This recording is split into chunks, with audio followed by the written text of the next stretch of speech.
नमस्कार साथियों, स्वागत है आज के सेशन में आपका। मैं सौरभ थपलियाल आप सभी का स्वागत करता हूं उत्तराखंड के आज के इस खास लेक्चर में। आज हम लोग उत्तराखंड के एक विशेष नदी तंत्र गंगा नदी तंत्र के बारे में बात करेंगे। गंगा नदी तंत्र को उत्तराखंड में जाना जाता है भागीरथी अलकनंदा नदी तंत्र के नाम से, और आज हम इसी नदी तंत्र पर बात करने वाले हैं। सबसे पहले भागीरथी और अलकनंदा नदी तंत्र की कुछ विशेषताएं हैं, जिन विशेषताओं को चलकर समझकर हमें आगे चलना है। जैसे सबसे पहले भागीरथी नदी का उद्गम स्थल जो होता है वो उत्तरकाशी के गोमुख नामक स्थान से, गोमुख ग्लेशियर से उत्तरकाशी से भागीरथी की एक धारा निकलती है। इसी क्रम में दूसरी धारा जो निकलती है गंगा की, वो निकलती है चमोली जनपद के अंतिम सीमांत गांव माणा के अंदर। चमोली जनपद के अंतिम सीमांत गांव माणा से एक धारा निकलेगी। ये माणा सतोपंत ग्लेशियर की ही एक श्रेणी अलकापुरी बांध से अलकनंदा के रूप में एक धारा निकलेगी, और देवप्रयाग में अलकनंदा और भागीरथी का संगम होगा, जिसके बाद दोनों के सम्मिलित रूप को हम लोग जानेंगे गंगा के नाम से। तो गंगा नदी तंत्र को हम विशेष रूप से चर्चा करेंगे। देखो, वैसे किसी भी क्षेत्र की नदी तंत्र के बारे में चर्चा करने के लिए उस क्षेत्र की भौगोलिक स्थिति को समझने के लिए सबसे पहले ये समझना जरूरी है कि उस क्षेत्र की नदियाँ ऋतुगामी प्रवाह से संबंधित हैं या पूर्वगामी प्रवाह से संबंधित हैं।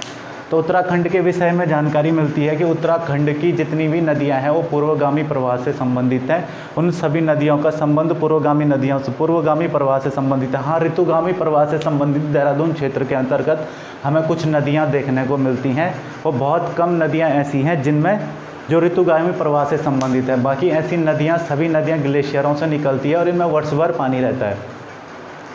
ऐसे ही उत्तराखंड की नदी तंत्र को 3 भागों में बांटा गया है: भागीरथी अलकनंदा नदी तंत्र, यमुना नदी तंत्र और काली नदी तंत्र। आज हम लोग जो भागीरथी अलकनंदा नदी तंत्र के बारे में बात कर रहे हैं वो हम बात करेंगे आज उत्तराखंड के अंतर्गत देवप्रयाग तक की। देवप्रयाग में जब दोनों धाराओं के सम्मिलित रूप से गंगा कहे जाने लगेगी, गंगा नदी को देवप्रयाग के आगे हम इसी के दूसरे पार्ट में देखेंगे। दूसरा पार्ट भी मैं आप लोगों के लिए जल्द बनाऊँगा। तो चलिए शुरू करते हैं। उत्तराखंड का अगर हम भौगोलिक स्वरूप देखें तो अंतिम सीमांत गांव माणा, चमोली जनपद के अंतिम सीमांत गांव माणा में स्थान है अलकापुरी बांध। अलकापुरी बांध हिमानी है, सतोपंत की ही एक श्रेणी है अलकापुरी बांध, जिसकी ऊंचाई है 6067 मीटर। इसके ऊंचाई के संबंध में ध्यान रखना, कभी ऊंचाई से प्रश्न पूछ सकता है। देखो, 6067 मीटर सतोपंत ग्लेशियर की ही एक श्रेणी है अलकापुरी बांध। यहाँ से निकलती है हमारी अलकनंदा नदी। अलकनंदा नदी के बारे में ध्यान रखना कि इसी को नदी को पुराणों में कहा गया है विष्णु गंगा नदी। विष्णु गंगा नदी इसी नदी को कहा गया है। अलकनंदा नदी, विष्णु गंगा नदी, अलकनंदा या विष्णु गंगा नदी निकलते ही जैसे सबसे पहले निकलती है अलकनंदा या विष्णु गंगा नदी, इस पर सबसे पहले बनता है क्षीर सागर कहे जाने वाली सतोपंत झील। सतोपंत झील जैसे ही इस नदी पर बनती है, इस सतोपंत झील से ही इस सतोपंत झील को ही कहा जाता है क्षीर सागर। इस क्षीर सागर से ही एक नदी निकलती है क्षीर गंगा, जो इसी सतोपंत झील के पास में आकर के मिल जाती है अलकनंदा नदी में। क्षीर गंगा यहीं पर आकर के मिलेगी इसको सबसे पहले। देखो, इसके बाद नदी आगे बढ़ती है और आगे बढ़ने पर अलकनंदा नदी पहुंचती है वसुधारा जल प्रताप पर। बद्रीनाथ से 7 किलोमीटर आगे माणा गांव में ही वसुधारा जल प्रताप है। वसुधारा जल प्रताप की ऊंचाई है 112 मीटर। इसी वसुधारा जल प्रताप के बारे में किंवदंती है कि ऐसा माना जाता है ये जो वसुधारा प्रताप है ये पापियों पर नहीं गिरता है। वसुधारा जल प्रताप से हम थोड़ा सा आगे चलें तो आगे चलने पर हम पहुंच जाते हैं बद्रीनाथ धाम में। नदी पहुंच गई, देखो बद्रीनाथ धाम। बद्रीनाथ धाम में नदी पहुंचती है। देखो, अगर पेपर में प्रश्न आए कि बद्रीनाथ धाम किस नदी के किनारे बसा है, तब तो उत्तर होगा अलकनंदा नदी के किनारे। और यदि प्रश्न आए कि बद्रीनाथ धाम में किन 2 नदियों का संगम होता है, तब उत्तर होगा बद्रीनाथ से थोड़ा सा आगे गांव है बामणी गांव। देखो, एग्जैक्ट बद्रीनाथ नहीं, बद्रीनाथ से थोड़ा सा आगे है बामणी गांव। इस बामणी गांव में आकर के मिल जाती है ऋषि गंगा नदी। ऋषि गंगा नदी बामणी गांव में आकर के मिल जाएगी। इस वसुधारा प्रताप और बद्रीनाथ धाम के बीच, वसुधारा प्रताप और बद्रीनाथ धाम के बीच देवताल से निकलने वाली सरस्वती नदी इसे मिल जाएगी। देखो, देखो सबसे पहले कौन सी नदी मिलती है, क्षीर गंगा मिलती है, इसे सतोपंथ झील के बगल में, क्षीर सागर के बगल में। इसके बाद इसमें बनता है वसुधारा प्रताप। इसके बाद इसमें नदी मिलेगी सरस्वती नदी। सरस्वती नदी निकलती है देवरिया ताल से। देखो देवरिया ताल से निकलने वाली सरस्वती नदी अलकनंदा में मिलेगी, और जिस स्थान पर मिलेगी उस स्थान को हम लोग बोल देंगे केशव प्रयाग। तो केशव प्रयाग में होता है अलकनंदा और सरस्वती नदी का संगम। हालांकि केशव प्रयाग पंच प्रयागों में सम्मिलित नहीं है, पर अलकनंदा नदी पर बनने वाला पहला प्रयाग केशव प्रयाग ही है। आगे चल करके मैंने बताया था बद्रीनाथ के थोड़ा सा आगे बामणी गांव में इस समय मिल जाएगी ऋषि गंगा नदी। ऋषि गंगा नदी मिलने के बाद नदी आगे बढ़ती है, और आगे बढ़ने पर पहुंचती है, स्थान आ जाता है गोविंद घाट। देखो गोविंद घाट एक महत्वपूर्ण स्थान है, ऐतिहासिक दृष्टि से भी और ऐसे भी देखें तो हम गोविंद घाट एक बहुत महत्वपूर्ण स्थान है। ये वही गोविंद घाट है जहाँ से हेमकुंड साहिब, जहाँ सिखों के 10वें गुरु गोविंद सिंह ने तपस्या की थी, वहीं बना है हेमकुंड साहिब। उसी हेमकुंड साहिब, इस हेमकुंड साहिब के लिए और फूलों की घाटी के लिए यहीं गोविंद घाट से पैदल मार्ग शुरू होता है। गोविंद घाट में फूलों की घाटी से आने वाली पुष्पावती नदी या लक्ष्मण ताल से निकलने वाली लक्ष्मण गंगा कह लो, हेमकुंड साहिब के ठीक सामने ही लक्ष्मण ताल है। इस लक्ष्मण ताल से निकलती है लक्ष्मण गंगा, पुष्पावती नदी, भंडारियो गंगा। यही नदी आकर के मिल जाती है गोविंद घाट में। देखो पुष्पावती नदी आकर के मिल गई कहाँ पे, गोविंद घाट में। गोविंद घाट वो स्थान है जहाँ से फूलों की घाटी और हेमकुंड साहिब के लिए पैदल मार्ग शुरू होता है। गोविंद घाट के बाद जब हम आगे बढ़ते हैं, आगे बढ़ने पर अगला पड़ाव नदी का पहुंचता है, जो इसका अगला स्टेशन आता है वो आ जाता है विष्णुप्रयाग। अब देखो थोड़ा सा समझते हुए चलना है यहाँ पे। देखो इधर से आने वाली अलकनंदा विष्णुप्रयाग में आकर करके यहाँ पर हम इसे रोक देते हैं, और इधर से आ जाती है धौली नदी। धौली गंगा नीति क्षेत्र की कनलुक श्रेणी से निकलने वाली नदी है। नीति क्षेत्र में कनलुक श्रेणी से निकलती है धौली गंगा, और धौली गंगा और विष्णु गंगा का मिलन होगा विष्णुप्रयाग में। अलकनंदा को ही पौराणिक नाम है इसका विष्णु गंगा, तो अलकनंदा और विष्णु गंगा का मिलन होगा कहाँ पे, विष्णुप्रयाग में। और यहीं पर है पहला प्रयाग, प्रथम प्रयाग के नाम से जानते हैं जिसे। देखो प्रथम प्रयाग यहीं पर। इस प्रथम प्रयाग के बाद नदी आगे बढ़ेगी। देखो विष्णुप्रयाग के बाद नदी आगे बढ़ती है, और आगे बढ़ने पर नदी पहुंच जाएगी तुम्हारी, थोड़ा सा अगर हम आगे बढ़ेंगे तो नदी पहुंच जाएगी पाखी में। पाखी वो स्थान है जहां तक अलकनंदा नदी अत्यंत संकरी घाटी में बहती है। पाखी वो स्थान है जहां तक अलकनंदा नदी बहुत छोटी घाटी में बहती है, अत्यंत संकरी घाटी में बहती है। देखो वैसे तो अलकनंदा नदी विस्तृत हो जाती है, मैदानीकृत हो जाती है उत्तराखंड के हरिद्वार जनपद के अंतर्गत, और पूर्ण रूप से अलकनंदा नदी या गंगा नदी का जो विस्तार होता है उसके बाद देवप्रयाग के बाद स्वरूप बदल जाता है, गंगा के नाम से जानी जाती है। तो गंगा नदी पहली बार जो मैदानीकृत होगी वो हरिद्वार जनपद में होगी, और पूर्ण रूप से अगर मैदानीकृत की हम बात करेंगे तो पूर्ण रूप से मैदानीकृत गंगा नदी पहली बार उत्तर प्रदेश के बिजनौर जिले के अंदर होती है। यहाँ पर पाखी तक नदी बहुत संकरी घाटी में बहती है। पाखी के बाद नदी थोड़ी सी विस्तृत हो जाती है, अलकनंदा घाटी थोड़ी विस्तृत हो जाती है पाखी के बाद, और पाखी से और अगला स्टेशन चमोली आने तक। देखो पाखी से अगला स्टेशन चमोली आने तक, इसमें बहुत सारी नदियाँ आकर के मिल जाएंगी। पाखी से चमोली आने तक इसमें सबसे पहले नदी आकर के मिलेगी। पाखी से थोड़ा सा आगे बढ़ने पर इसमें नदी मिल जाएगी विरही गंगा। विरही गंगा, इसी के बाद थोड़ा सा आगे बढ़ने पर नदी मिल जाएगी इसमें पाताल गंगा। पाताल गंगा से थोड़ा सा आगे इसमें आकर के मिल जाएगी गरुड़ गंगा। देखो ये कुछ स्थानीय नदियां हैं जो विरही के पास में आकर के इसमें मिल जाती हैं। विरही के पास में आकर के इसमें कौन कौन से, पाखी से थोड़ा सा आगे देखो नदी आई पाखी तक, पाखी से थोड़ा सा आगे, पाखी से थोड़ा सा आगे आकर के इसमें मिल जाएगी विरही गंगा, पाताल गंगा और गरुड़ गंगा नदियाँ। विरही गंगा, पाताल गंगा या गरुड़ गंगा नदी, ये तीनों नदी आकर करके मिल जाएगी इसमें। यहाँ पर देखो गरुड़ गंगा नदी या विरही गंगा नदी, इन नदियों के बारे में ध्यान रख लेना। पाताल गंगा, विरही गंगा और गरुड़ गंगा, ये सारी की सारी स्थानीय नदी हैं। इस गरुड़ गंगा के बारे में एक विशेषता है, इस गरुड़ गंगा के किनारे है लक्ष्मी नारायण का प्रसिद्ध मंदिर। गरुड़ गंगा के किनारे है लक्ष्मी नारायण का प्रसिद्ध मंदिर, और ये गरुड़ गंगा जो बहती है वो बद्रीनाथ धाम के समांतर बहती है। यहाँ बद्रीनाथ धाम जाने वाले जितने भी श्रद्धालु हैं गरुड़ गंगा में स्नान कर करके लक्ष्मी नारायण दर्शन करके ही आगे बद्रीनाथ धाम की ओर बढ़ते हैं।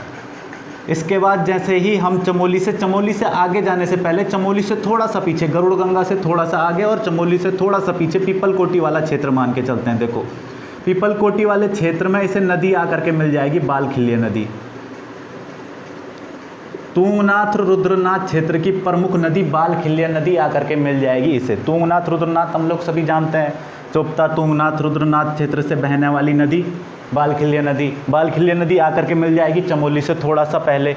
इसके बाद नदी पहुंचती है चमोली, और चमोली से आगे प्रवाहित होने पर नदी का दूसरा स्टेशन जो आता है वो आता है नंदप्रयाग। देखो नंदप्रयाग में इस नदी को आकर के मिल जाएगी नंदाकिनी नदी। नंदाकिनी नदी कहाँ से निकलती है? तो नंदाकिनी नदी नंदा घुंघुटी से निकलती है। नंदा घुंघुटी से निकलने वाली नंदाकिनी नदी नंदप्रयाग में आकर के मिल जाएगी, इसको बोलेंगे हम लोग दूसरा प्रयाग। देखो पहला प्रयाग विष्णु प्रयाग जहाँ पे धौली गंगा मिली, दूसरा प्रयाग नंद प्रयाग जहाँ पर नंदाकिनी नदी मिली। देखो पाखी के बाद इसमें छोटी छोटी नदियों का ध्यान रख लेना। देखो यहाँ पे विरही गंगा, इसके बाद पाताल गंगा के बाद गरुड़ गंगा मिलती है, और गरुड़ गंगा के बाद एक इंपॉर्टेंट नदी, इंपॉर्टेंट इसलिए हो जाती है क्योंकि ये तुंगनाथ रुद्रनाथ क्षेत्र से आने वाली नदी है, और ये चमोली से थोड़ा सा पीछे बालखिल्य नदी इसमें मिल जाती है। नदी आगे पहुँचती है नंदप्रयाग में, और नंदप्रयाग में इसे मिल जाती है घाट क्षेत्र की प्रमुख नदी नंदाकिनी नदी। घाट क्षेत्र की प्रमुख नंदाकिनी नदी की अपनी कुछ विशेषताएं हैं। नदी की विशेषता कुछ इस प्रकार से है कि देखो ये जो नंदाकिनी नदी है, इस नदी के बारे में कहा जाता है कि इस नदी का जल अशुद्ध माना गया है भगवान शिव को चढ़ाने के लिए। देखो यहाँ पर मैं इस प्रकार के प्रश्नों का, इस प्रकार की बातों के पर इसलिए विशेष ध्यान दे रहा हूँ क्योंकि नदियों से जो ज़्यादातर क्वेश्चन आते हैं वो धार्मिक पहलू को ध्यान में रख करके ज़्यादा क्वेश्चन आते हैं। नंदाकिनी नदी के बारे में ध्यान रखना कि 2017 में या 2016 में, इस समय कुछ समय पहले तो मैंने वीडियो के एग्जाम में ये क्वेश्चन जरूर देखा था कि नंदाकिनी नदी कौन सी नदी ऐसी है जिसका जल का अर्पण भगवान शिव को नहीं किया जाता है, तो वो नंदाकिनी नदी ही है। वैसे तो सरस्वती नदी को भी अशुद्ध माना गया है पुराणों के अंतर्गत, वेदों में सरस्वती नदी को अशुद्ध माना गया है, लेकिन नंदाकिनी नदी जो है, इस नंदाकिनी नदी को माना गया है पूर्ण रूप से कि इसका जो जल है वो भगवान शिव को अर्पित नहीं किया जाता। नंदप्रयाग के बाद हम थोड़ा सा आगे बढ़ेंगे। नंदप्रयाग के बाद आगे बढ़ने पर हमारे पास स्थान आ जाता है कर्णप्रयाग। देखो नंदप्रयाग के बाद हम आगे बढ़ेंगे तो पहुंच जाएंगे कर्णप्रयाग में, नदी का अगला स्टेशन।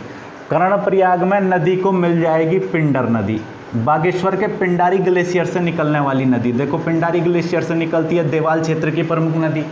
यहाँ से पिंडारी नदी पिंडारी ग्लेशियर से निकलेगी और आकर के कर्णप्रयाग में मिल जाएगी पिंडर नाम से। इस पिंडर नदी के बारे में एक जानकारी बहुत अच्छे से समझ लेना। पिंडर नदी की महत्वपूर्ण सहायक नदी है आटागाड़ नदी। आटागाड़ नदी उत्तराखंड के ऐतिहासिक दृष्टि से बहुत महत्वपूर्ण नदी है। बहुत बार चर्चा करते हैं हम उत्तराखंड में इस नदी की। आटागाड़ नदी वो नदी है जिसके किनारे है चांदपुरगढ़। देखो ये प्रश्न भी आया हुआ पहले कि चांदपुरगढ़ी किस नदी के किनारे, तो चमोली जनपद में चांदपुरगढ़ी इसी आटागाड़ नदी के किनारे है। यहीं चांदपुरगढ़ में 888 ईस्वी में कनकपाल ने परमार वंश की स्थापना की थी। इसी वंश के 37वें राजा अजयपाल ने 52 के 52 गढ़ों को जीता था। गढ़वाल क्षेत्र में 52 गढ़ जितने भी हैं उन 52 के 52 गढ़ों को जीत कर करके गढ़वाल शब्द की उत्पत्ति भी यहीं से होती है। देखो तो महत्वपूर्ण जगह है यहाँ पे आटागाड़। आटागाड़ से देखो, आटागाड़ पिंडर नदी में जिस स्थान पर मिलती है वो मिलती है सिमली में। सिमली से थोड़ा सा आगे पीछे, सिमली से थोड़ा सा पीछे यहाँ पे पिंडारी ग्लेशियर से निकलने वाली पिंडर नदी आती है और इधर से आटागाड़ नदी, दोनों नदियाँ मिल जाती है सिमली नामक स्थान पर। ठीक, इसके बाद नदी पिंडर नाम से ही आगे बहती है और कर्णप्रयाग में मिल जाती है अलकनंदा नदी में। कर्णप्रयाग के बाद नदी आगे प्रवेश करेगी और आगे बढ़ने पर नदी पहुँच जाती है गौचर। गौचर नदी के अंतर्गत एक थोड़ा बहुत मैदानी भाग है। देखो गौचर के बारे में चर्चा करना इसलिए ज़रूरी है क्योंकि गंगा नदी स्वच्छता में कुछ समय पहले, अभी कुछ हाल ही में गौचर को ही प्रथम स्थान प्राप्त है। तो गौचर को प्रथम स्थान प्राप्त है गंगा नदी स्वच्छता में, इस बात का ध्यान रख लेना। यहाँ पे कर्णप्रयाग में ध्यान रखना, कर्णप्रयाग तीसरा प्रयाग है। देखो 5 प्रयाग बनाते हुए चलेंगे इस नदी पर। देखो आगे गौचर के बाद जब हम थोड़ा सा आगे बढ़ते हैं, गौचर से आगे बढ़ने पर स्थान आ जाता है रतूड़ा। गौचर से आगे बढ़ने पर 7 किलोमीटर आगे बढ़ने पर स्थान आ जाता है रतूड़ा। रतूड़ा वो स्थान है जहाँ से नदी प्रवेश कर देती है रुद्रप्रयाग जनपद में। देखो मैंने क्या बोला अभी, देखो रतूड़ा वो स्थान है जहाँ से नदी प्रवेश कर देगी रुद्रप्रयाग जनपद में। रतूड़ा से पहले तक देखो निकलने तक अलकापुरी बांध चमोली में, सतोपंत ग्लेशियर चमोली में है, यहाँ से नदी निकलती है अलकनंदा नदी। अभी तक नदी रतूड़ा से पहले तक नदी, ये नदी है हमारी चमोली जनपद में। जैसे ही नदी रतूड़ा को क्रॉस करेगी अब हम मान लेंगे कि नदी ने प्रवेश कर दिया रुद्रप्रयाग जनपद में। और रुद्रप्रयाग जनपद में मंदरांचल श्रेणी से निकलने वाली मंदाकिनी नदी आकर के मिल जाएगी अलकनंदा नदी को। देखो यहाँ पर आ गई मंदाकिनी नदी, मंदाकिनी नदी आकर के मिल जाती है यहाँ पर अलकनंदा को, देखो रुद्रप्रयाग में। और रुद्रप्रयाग जाना जाता है चौथे प्रयाग के नाम से। मंदाकिनी नदी के बारे में एक बात ध्यान रख लेना, मंदाकिनी नदी केदार हिमालय के मंदरांचल श्रेणी से निकलती है। केदार हिमालय की मंदरांचल श्रेणी से निकलेगी मंदाकिनी नदी। ठीक, इस मंदाकिनी की प्रमुख सहायक नदी है मधुगंगा नदी। तो देख लेना मंदाकिनी की प्रमुख सहायक नदी कौन सी, मधुगंगा नदी। और मधुगंगा नदी निकलती है मधमहेश्वर वाले क्षेत्र से। गुप्तकाशी की प्रमुख नदी है। देखो गुप्तकाशी से ही थोड़ा नीचे जहाँ पर कालीमठ मंदिर है, कालीमठ मंदिर के समीप मिल जाती है मंदाकिनी नदी में।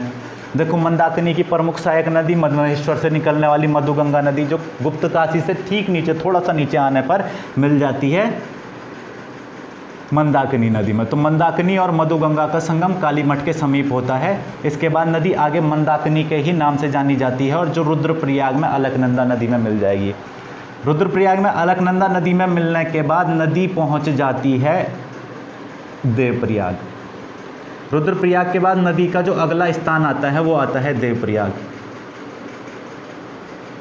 देवप्रयाग में इस नदी में आकर के मिल जाएगी प्रमुख गंगा की प्रमुख धारा, जिसे प्रमुख रूप से गंगा की धारा माना जाता है भागीरथी नदी। अब भागीरथी नदी आकर के मिल जाएगी अलकनंदा को देवप्रयाग में। और देवप्रयाग में अलकनंदा और भागीरथी की सम्मिलित धारा जो आगे बहेगी वो बहेगी गंगा के नाम से। यहीं पर इस संगम को, भागीरथी और अलकनंदा नदी के संगम को कहा जाता है सास बहुओं का संगम। क्योंकि देखो भागीरथी नदी को कहा जाता है सास और अलकनंदा नदी को कहा जाता है बहू। ये अलकनंदा नदी जो अभी तक हम यहाँ से बहाते हुए आ रहे थे इसको कहा जाता है बहू। तो सास बहू का संगम हो जाता है कहाँ पर, देवप्रयाग में। देवप्रयाग एक महत्वपूर्ण जगह है। देवप्रयाग को ही कहा जाता है समस्त तीर्थों का शिरोमणि। समस्त तीर्थों का शिरोमणि भी इसलिए कहा जाता है, देखो इधर की सारी नदियाँ, इधर के सारे प्रयाग, और भागीरथी नदी पर अभी हम जो देखेंगे प्रयाग बनेंगे वो सारे के सारे प्रयाग आकर के मिल जाएंगे देवप्रयाग में।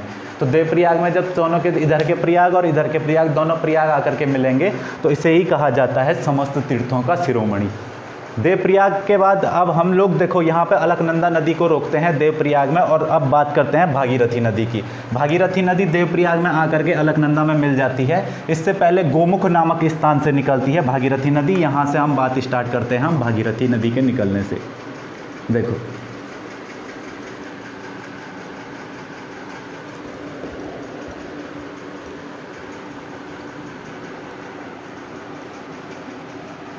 देखो भागीरथी और अलकनंदा के नाम की उत्पत्ति के संबंध में कई बार क्वेश्चन पूछ लेता है या पूछ सकता है अभी।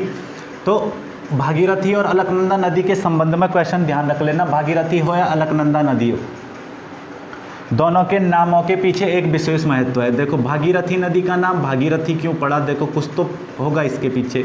और इधर अलकनंदा, देखो पहले अलकनंदा नदी के नाम की उत्पत्ति को समझ लेते हैं। देखो अलकनंदा के नाम की उत्पत्ति को समझने के लिए मैं इसका कर देता हूँ संधि विच्छेद। तो ये हो गया अलक प्लस नंदा। अलक का मतलब होता है घुंघराले बाल और नंदा का मतलब होता है पुत्री।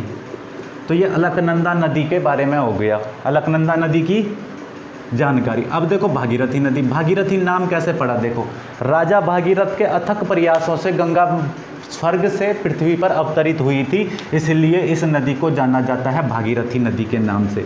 जब गोमुख नामक स्थान से हम भागीरथी नदी को बहाएंगे तो जहाँ जिस स्थान पर राजा भागीरथ ने तपस्या की थी वो भी वहीं गंगोत्री धाम से थोड़ा सा पहले पड़ता है राजा भागीरथ की तपस्थली। तो यहीं पर हम देखेंगे भागीरथी नदी पे। अब हम बात करते हैं भागीरथी नदी। देखो भागीरथी नदी के बारे में बात करते हैं। देखो तो मैंने आपको बताया भागीरथी नदी जो निकलती है वो निकलती है उत्तरकाशी जनपद में गंगोत्री से आगे गोमुख नामक स्थान से, गोमुख ग्लेशियर से निकलती है भागीरथी नदी।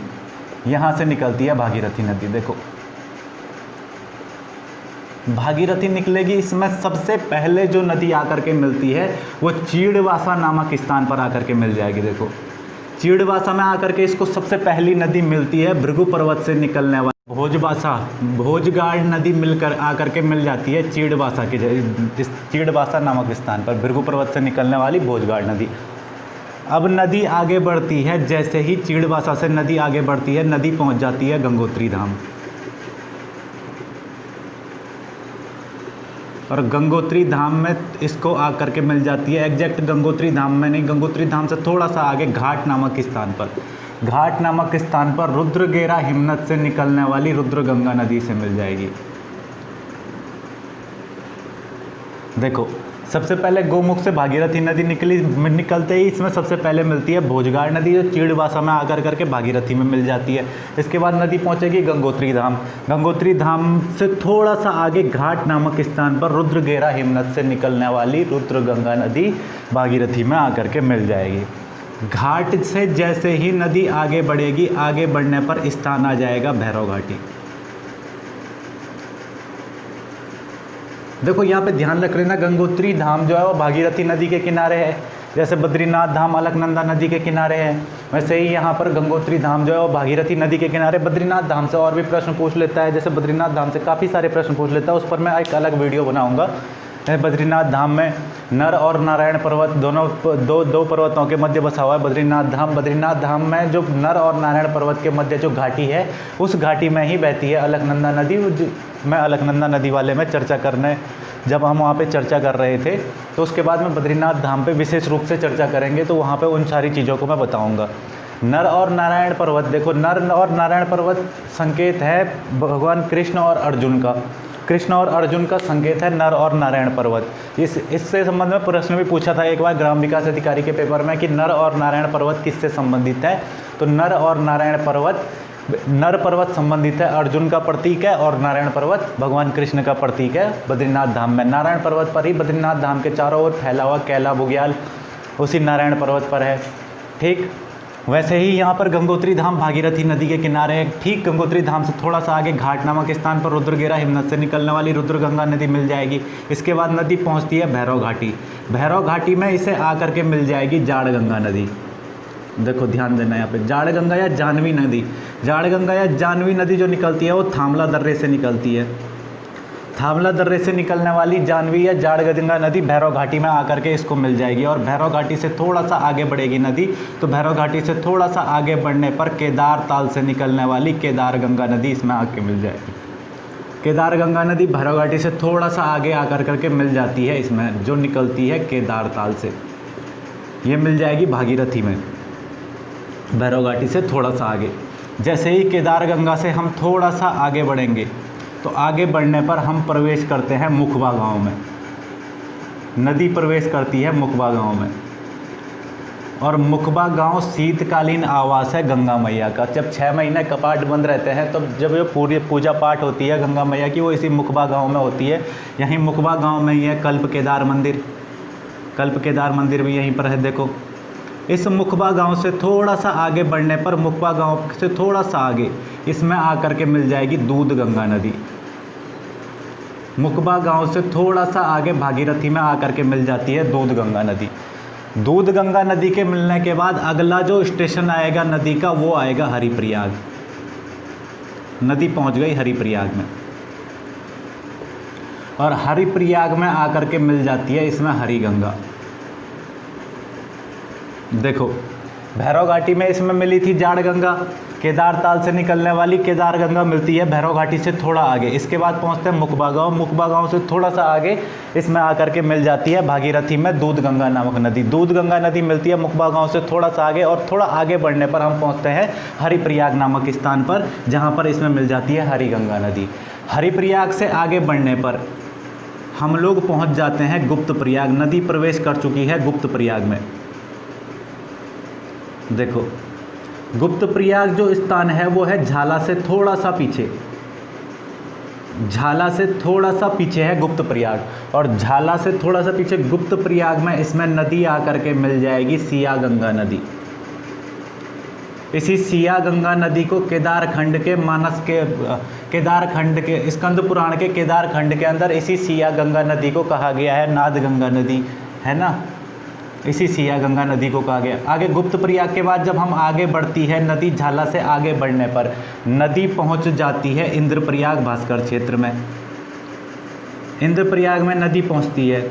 देखो इंद्रप्रयाग संगम है भागीरथी और ब्यास गंगा का।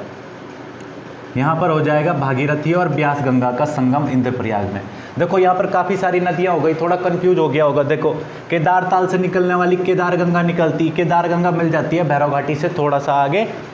इसके बाद केदार गंगा जहाँ जिस स्थान पर मिलती है थोड़ा आगे बढ़ने पर पहुँच जाते हैं मुखबा गाँव। मुखबा गाँव में ही शीतकालीन आवास है गंगा मैया का, यहीं पर है कल्प केदार मंदिर। इसी मुखबा गांव से थोड़ा सा आगे दूध गंगा नदी आकर के मिल जाती है भागीरथी के अंदर। इसके बाद नदी आगे पहुंच करके पहुंचती है हरिप्रयाग नामक स्थान पर, और हरिप्रयाग नामक स्थान पर इसमें हरि गंगा आके मिल जाती है। इसके बाद नदी पहुंचेगी गुप्त प्रयाग, गुप्त प्रयाग में इसे नदी आकर के मिल जाएगी सिया गंगा नदी। सिया गंगा नदी झाला के पास आकर करके इसमें मिल जाती है। इसके बाद इंद्रप्रयाग से जब हम आगे बढ़ेंगे तो नदी पहुँच जाएगी अंगाड़ा गाँव में। देखो नदी पहुंच जाएगी उत्तरकाशी के अंगाड़ा गांव में, और अंगाड़ा गांव में नदी प्रवेश करेगी षष्ठकोणी या डोडी ताल के अंदर से। यहाँ पे नदी प्रवेश करेगी षष्ठकोणी या डोडी ताल के अंदर से। देखो समझना अब यहाँ पे बात को, ऐसा माना जाता है कि अब तक भागीरथी नदी में बहुत कम पानी था। भागीरथी नदी जैसे ही इस डोडी ताल के अंतर्गत अंदर प्रवेश करती है वैसे ही नदी का स्वरूप बदल जाता है। इस डोडी ताल में, इस अंगाड़ा गांव में डोडी ताल के अंदर नदी आएगी। इसके बाद नदी आगे बढ़ती है अंगाड़ा गांव से और पहुंच जाती है मातली नामक स्थान पर, और मातली में इसे नदी मिल जाएगी इसी डोडी ताल से निकलने वाली असीम गंगा नदी। तो असीम गंगा नदी जहाँ पर मिलेगी वो स्थान है मातली। मातली असीम गंगा नदी जो निकलती है वो इसी डोडी ताल के बगल से निकलती है, जो अंगाड़ा गाँव से थोड़ा सा आगे मातली नामक स्थान पर मिल जाती है भागीरथी में। इसके बाद मातली से आगे बढ़ने पर भागीरथी नदी पहुंचती है धरासू नामक स्थान पर। देखो नदी पहुंच चुकी है धरासू नामक स्थान पर। धरासू वो स्थान है जिस स्थान से नदी प्रवेश करती है टिहरी जनपद के अंदर, और टिहरी जनपद के अंदर प्रवेश करते ही इसको सबसे पहले इसका जो संगम होता है, वैसे तो कहीं यहाँ पे स्थानीय नदियों से इसका संगम होता है, लेकिन मुख्य नदी टिहरी जनपद के अंतर्गत पहुँचते ही मुख्य नदी इसका संगम हो जाता है गणेश प्रयाग में। गणेश प्रयाग पहुँच जाती है टिहरी, यानी कि पुराना टिहरी वाले क्षेत्र में हम लोग पहुँच चुके हैं। देखो पुराना टिहरी, अब तो टिहरी का कोई स्वरूप नहीं रहा। जब से टिहरी बांध का निर्माण हुआ उसके बाद से टिहरी का स्वरूप नहीं रहा इस गणेश प्रयाग का। लेकिन इस गणेश प्रयाग में इम्पोर्टेंट नदी भिलंगना नदी आकर के मिल जाएगी इसे। देखो भिलंगना घाटी। अब भिलंगना नदी के बारे में थोड़ा सा चर्चा करेंगे। देखो भिलंगना जो नदी है वो टिहरी गढ़वाल में ही स्थित विसोन पर्वत की ही एक श्रेणी खतलिंग ग्लेशियर से निकलती है। खतलिंग ग्लेशियर से निकली भिलंगना नदी। इस भिलंगना की दो प्रमुख सहायक नदी हैं, एक का नाम है धर्मगंगा। धर्मगंगा नदी भिलंगना की प्रमुख सहायक नदी धर्मगंगा नदी इसे आकर के मिल जाती है बूढ़ा केदार में। देखो बूढ़ा केदार संगम है किन दो नदियों का, भिलंगना और धर्मगंगा का। अगली भिलंगना की सहायक नदी है बालगंगा नदी। तो बालगंगा नदी भिलंगना को आकर करके मिल जाएगी घनसाली नाम के स्थान पर। तो घनसाली में कौन सी नदी आकर करके मिल गई, बालगंगा। बालगंगा नदी आकर के मिल गई घनसाली में। इसके बाद इधर मिल गई बूढ़ा केदार में कौन सी, धर्मगंगा नदी। धर्मगंगा और भिलंगना का संगम है बूढ़ा केदार। इसके बाद बालगंगा और भिलंगना का संगम घनसाली में होता है। भिलंगना की यही दो सहायक नदियां हैं मुख्य रूप से, बालगंगा और धर्मगंगा। इसके बाद भिलंगना नदी आगे बढ़ते हुए टिहरी जनपद के गणेश प्रयाग नामक स्थान पर मिल जाती है भागीरथी नदी में, और गणेश प्रयाग संगम है भागीरथी और भिलंगना नदी का। इसके बाद नदी आगे बढ़ते हुए नदी की एक धारा आ जाएगी, भागीरथी की धारा पहुंच जाएगी देवप्रयाग। अब देखो देवप्रयाग में हम छोड़ के गए थे अलकनंदा नदी को, यहाँ से आने वाली अलकनंदा नदी और इधर देवप्रयाग में दोनों नदियों का होगा संगम। इस देवप्रयाग में अलकनंदा और भागीरथी का होता है संगम। देवप्रयाग एक महत्वपूर्ण स्थान है ऐतिहासिक दृष्टि से भी, और वैसे भी देखें तो देवप्रयाग एक काफ़ी महत्वपूर्ण स्थान है। अब देखो देवप्रयाग में इधर के भी सारे प्रयाग आकर के, सारी नदियां आकर के अंत में पहुंच गई देवप्रयाग। इधर के भी अलकनंदा पर जितने प्रयाग थे सभी मिलकर करके आ गए देवप्रयाग में। इसके लिए देवप्रयाग को कहा जाता है समस्त तीर्थों का शिरोमणि। इसके बाद देवप्रयाग से अलकनंदा और भागीरथी की ये सम्मिलित धारा देवप्रयाग से आगे जो बहेगी वो गंगा के नाम से बहेगी। इस धारा को हम अगले पार्ट में डिस्कस करेंगे। यहाँ से आगे हम गंगा नदी तंत्र को आगे डिस्कस करेंगे। आगे डिस्कस करने में गंगा नदी तंत्र की 2-3 चीज़ें ध्यान रख लेना। देखो गंगा नदी में यहीं पर आगे बढ़ने पर इसमें फूलचट्टी ऋषिकेश के पास इसमें न्यार नदी मिल जाएगी, पौड़ी क्षेत्र की। पूर्वी न्यार उत्तराखंड का पामीर कहे जाने वाली दूधातोली पर्वत श्रृंखला से न्यार नदी निकलती है। 2 धाराओं में पूर्वी न्यार और पश्चिमी न्यार, जो पौड़ी गढ़वाल जनपद के अंदर ही रीठा खाल नामक स्थान पर, रीठा खाल, सतपुली, नौगांव, कामदा इन क्षेत्रों से बहते हुए वहीं ज्वाल्पा देवी मंदिर से होते हुए नदी आएगी। पूर्वी न्यार और पश्चिमी न्यार दोनों नदियां आकर के मिल जाएगी सतपुली में। सतपुली से नौगांव, कामदा, सतपुली से थोड़ा सा आगे गांव है नौगांव, कामदा, वहां पर आकर के मिल जाएगी दोनों नदियां, पूर्वी न्यार और पश्चिमी न्यार नदी। जब पूर्वी न्यार और पश्चिमी न्यार नदी दोनों नदी आकर के मिल जाएगी सतपुली के आगे नौगांव, कामदा में, उसके बाद ये नदी न्यार नदी के नाम से ही बहेगी, जो गंगा में मिल जाती है ऋषिकेश फूलचट्टी के पास। तो गंगा जब से भागीरथी और अलकनंदा नाम मिला, गंगा नाम से जानने लगे हम नदी को, तो सबसे पहले नदी आकर के कौन सी नदी मिल गई? न्यार नदी। तो ये न्यार नदी के बारे में अभी हम और डिटेल में चर्चा करेंगे अगले पार्ट में। न्यार नदी उपतंत्र के बारे में भी पूरी जानकारी लेंगे। इसके अलावा गंगा नदी के बारे में आगे बढ़ने पर, यहाँ से थोड़ा सा आगे बढ़ने पर हम पहुँचते हैं रावती भाटा नामक स्थान पर, जहाँ पर मालिनी नदी आकर के इसे मिल जाती है। कोटद्वार क्षेत्र की प्रमुख नदी मालिनी नदी इसको आकर के मिल जाती है रावती भाटा नामक स्थान पर। रावती भाटा से आगे बढ़ने पर नदी पहुँचती है ऋषिकेश में, जहाँ पर इसे चंद्रभागा नदी मिलेगी। ऋषिकेश के बाद हम थोड़ा आगे बढ़ेंगे तो हमें रायवाला क्षेत्र में पहुँचेंगे, जहाँ पर देहरादून की प्रमुख नदियाँ सिसवा, बिंदाल नदियाँ इसे आकर के मिलेंगी, है ना। तो जैसे ही हम रायवाला से फिर थोड़ा आगे बढ़ेंगे तो नदी पहुंच जाएगी हरिद्वार जनपद में। यहाँ पर गंगा पहली बार मैदानीकृत होगी, और गंगा नदी पूर्ण रूप से मैदानीकृत होती है उत्तर प्रदेश के बिजनौर जनपद के अंतर्गत। तो ये थी आज की वीडियो। अगर आपको ये वीडियो पसंद आई हो तो आप मुझे अपनी प्रतिक्रिया ज़रूर दें। ये मेरा नंबर 9997607807। आप मुझसे व्हाट्सएप के माध्यम से जुड़ सकते हैं, जिसमें मैं अपने व्हाट्सएप ग्रुप बनाने जा रहा हूं, जिसमें मैं समय समय पर PDF फाइल्स वगैरह डालता रहता हूं, इम्पोर्टेंट नोट उत्तराखंड के संबंध में। वहीं पर आपके अगर किसी प्रकार का कोई सवाल है या किसी प्रकार का कोई डाउट है तो आप लोग पूछ सकते हैं। इसके बाद इसका जो अगला पार्ट आएगा, हम नदी को शुरू करवाएंगे देवप्रयाग से, और देवप्रयाग से अंत में बंगाल की खाड़ी में गिरने तक नदी के बारे में जानेंगे। गंगा नदी के बारे में विशेषता और जान लेना थोड़ा सा। गंगा नदी के बारे में एक चीज़ और ध्यान रख लेना कि गंगा को ही भारत की राष्ट्रीय नदी भी घोषित किया गया। गंगा डॉल्फिन को ही राष्ट्रीय जलीय प्राणी भी घोषित किया जा चुका है, ठीक है, कुछ समय पहले ही घोषित किया जा चुका है इन सारी चीज़ों को। इसके बाद गंगा नदी उत्तराखंड समेत 5 राज्यों से होकर के बहती है। भारत में 5 राज्यों से होकर के बहती है। उत्तराखंड, उत्तर प्रदेश, बिहार, झारखंड और पश्चिम बंगाल, इन 5 राज्यों में गंगा नदी बहती है, और अंत में बंगाल की खाड़ी में जाकर के जल गिरा देती है। एक धारा इसकी बंगाल की खाड़ी में, पश्चिम बंगाल में जाएगी, और तो दूसरी धारा इसकी बंगाल की खाड़ी में आकर के गिर जाएगी, ठीक। तो इसके बारे में आगे चर्चा करेंगे हम। तब तक के लिए आपका धन्यवाद। आप इस वीडियो पर अपनी प्रतिक्रिया दें, ठीक।